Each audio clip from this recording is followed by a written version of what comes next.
This is a loop. Loop. Can you see? Doing things over and over again. That is a loop. Is that understood? Like a cycle.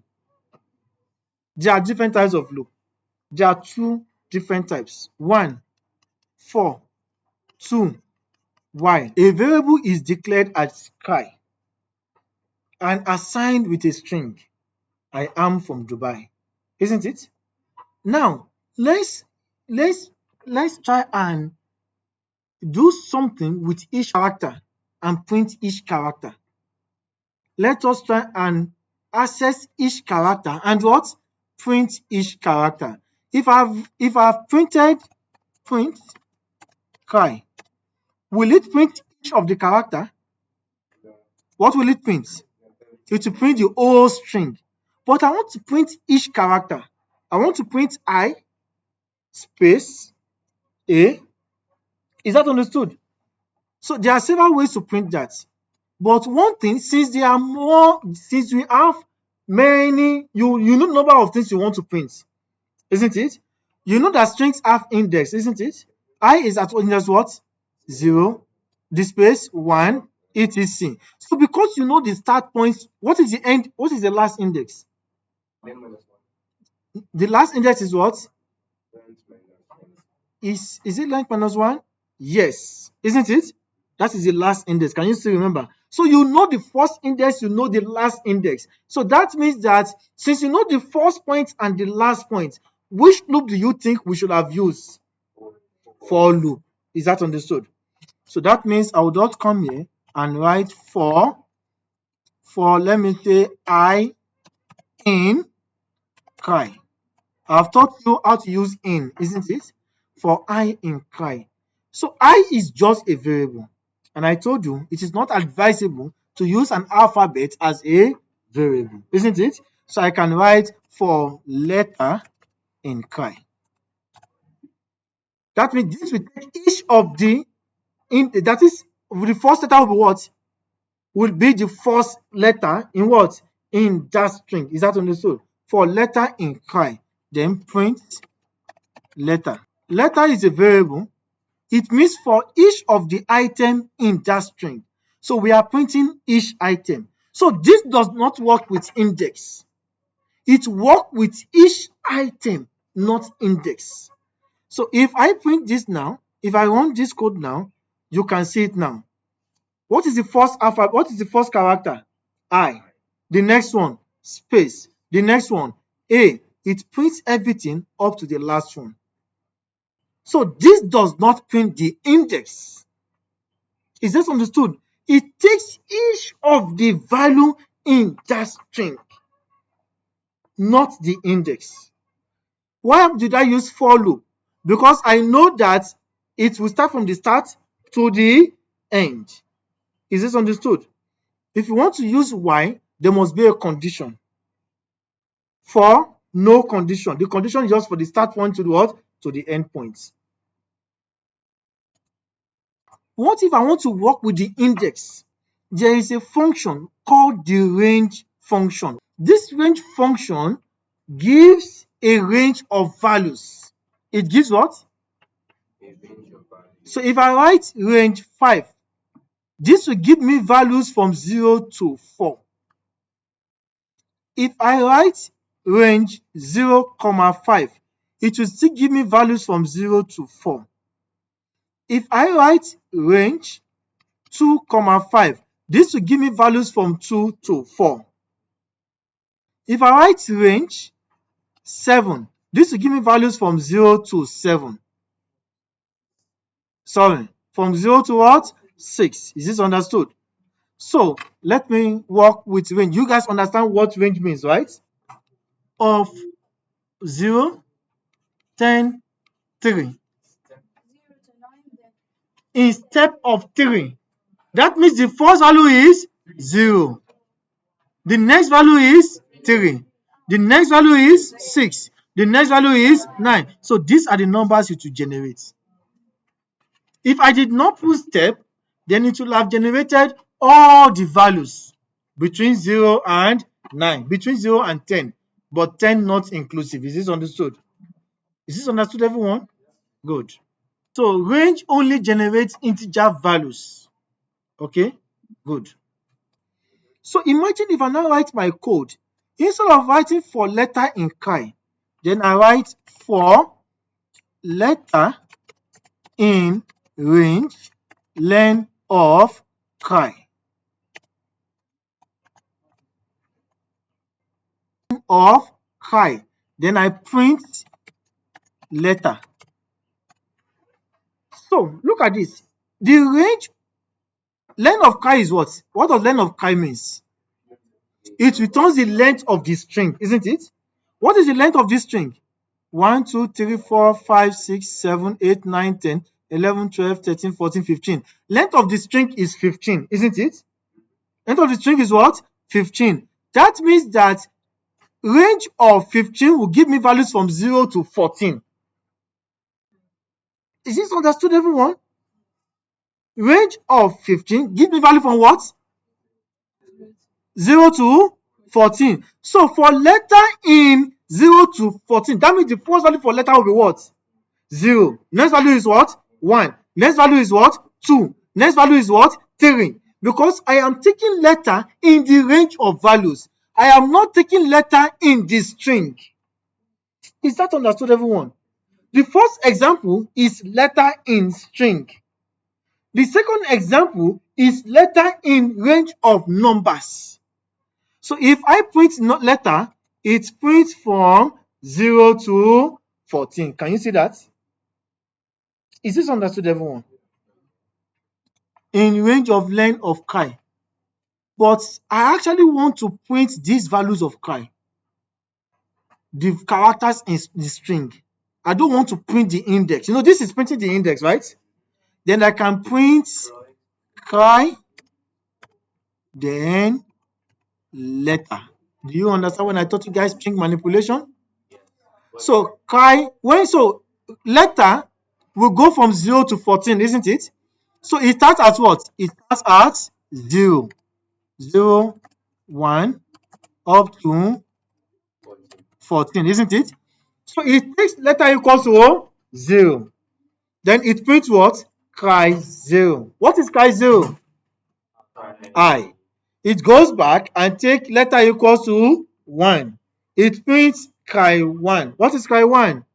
Space. It goes back and take letter is equal to 2. It prints CAIE 2. What is CAIE 2? A, until it's done. Is that understood? Until it is done. So if I run this code, I have the letters instead of numbers. Is that understood? But actually I checked with numbers, right? But I'm printing the what? Letter, because I have used the string manipulation I taught you guys. Can you guys remember? Good. I gave you guys an assignment some times ago to request for input from the user and count the number of odd in the number. Count the number of even in the number. Can you remember that assignment? Yes. Now let me use for loop to solve that assignment now. The assignment is ask the user to input any number. If the number is 7982, how many odd does he have? 2. How many even? 2. If the number is 1572856, how many even? 1, 2, 3. How many odd? 1, 2, 3, 4. But it's still one number. Is that understood? Now, that means you need a variable to receive the input, isn't it? Then I write user input is equal to input, enter any numeric value. Is this understood? So the user can input alphabet, isn't it? We want to prevent the user from inputting what? Alphabet. So let's check what the user has input, if it has numbers or not. So I can use its digits, isn't it? I can use its numeric, isn't it? Good. I can either use its digits, I can also use what is numeric. Is this understood? So I can write if, just to check the input, if it does not contain what? Alphabet. I can write if user input dot is digits. So this will be true if it only has digits. If it does not add digits, it will be what? It will be false. So we only want to deal with it if it is digits, isn't it? Is that understood? And I told you that while loop is used to repeat things over and over, isn't it? So I can write while user input, why not this? What does that mean? If the input does not contain digits, it stays in this while loop and never leave until the user gives you a what? A digit. So I can print only numeric value is accepted. But wouldn't it just keep on printing that over and So over? that means it keeps on printing. Is that understood? While loop means continue to do it until the condition is false. So that means if the user input does not contain digits, it just continues to stay there. If you use if, it only does it once, isn't it? And that's all. If you use while, it stays in that. Can I use a for loop for this? No, because I don't want to give the user a trial method. If I want to give the user a trial method, I can use a for loop. That's why your phone will ask you to enter your password 3 times. After the 3rd time, it blocks. That is a for loop. Is that understood? That is a for loop. Good. User is given an input, right? So the first thing is to what? Is to count the number of what? Digits, right? To count the number of digits, I need to access each digit one by one, isn't it? I need 1, 5, 7, 2, 8, 5, 6. I want to count number of other number of input that of even, right? That means I need to access what? Each digit one by one. Is that understood? So how do you think I can access each digit one by one? For loop. Is that understood? For loop. So that means I have to write for number. This number is just a what? Is just a variable, isn't it? For number in user inputs. This will what? Take each of the value in that string. Is that understood? Don't forget, it is still a string. It is still a string. Don't forget. For number in user input. So I want to check if it is even or if it is odd, isn't it? So can I check if it is even or if it is odd if it is still a string? Because if I want to check if it is even, I need to divide by 2 and check the remainder, isn't it? So can I divide a string by 2 or a character by 2? So that means I need to write user input is equal to integer user input. What have I done? I convert it to what? To integer. Is that understood? And we assign it to what? To user input. Is this understood? Good. Oh, sorry. User input, it should be number. That's correct. Thank you, guys. Is equal to number. That is each value in that string. So I need to convert each value to integer. Thank you for correcting me. That means you guys are following me. Is this understood? Not user input, because user input is the whole string. That variable is each of the value in that string. Is that understood? So number is equal to integer number. Then I write if number modulo 2 is equal to 0. What have I done? I'm checking if it is even. Is that understood? Then I write even is equal to even plus 1. This will give an error. Why? I want to add 1 to even, and even does not exist. Is that understood? You want to add 1 to something that does not exist. That means you are supposed to have initialized even as equal to 0 so that it already exists. Is that understood? And what? and odd is equal to 0. With this, there will be no error. Is that understood? So even is equal to even or equals to 1, plus 1. Then else, I don't need to write the second condition, right? I don't need to say if it is not equal to 0. I just need to write else. Is that understood? Then write odd is equal to what? Odd plus 1. Is this understood, everyone? So with this, we are able to count. For loop will go through all the numbers in the string, isn't it? It will go through all the numbers in the string. When it is done, then I can print format. Remember format? The total even in your input, the total even numbers, or let me write numbers in your input is even, while the total odd number is odd. Is this understood, everyone? So let's run this code. Ask me for my numeric value. So let me type, is this a numeric value? Only numeric value is accepted. Then we have a problem. It's not. Now, do you know what happened now? It prints only value is accepted and continue to print and never stopped. It does not even give me the chance to rewrite an input. Can you see that?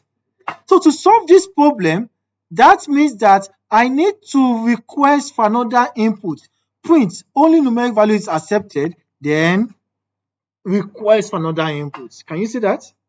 So I'm requesting for another input in that while loop, or else it just continues to print without requesting me to input another value. It is when another value is inputted that it now checks if it has digits or not. Is this understood, everyone? Is this understood, everyone? Let me now run this now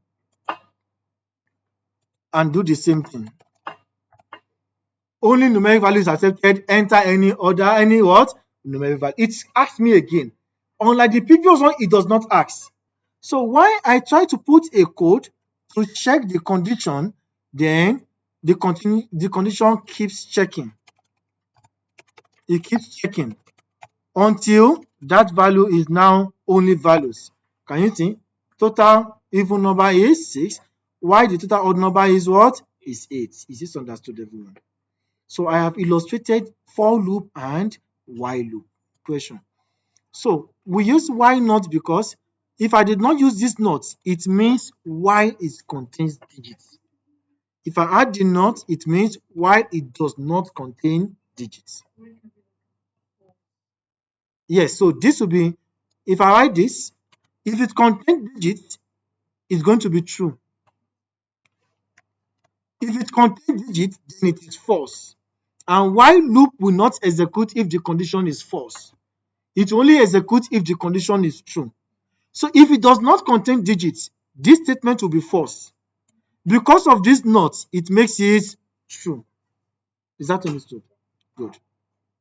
This is just an example. So why true? X equals to x plus 1, print x. What does this why true means? The condition is always true.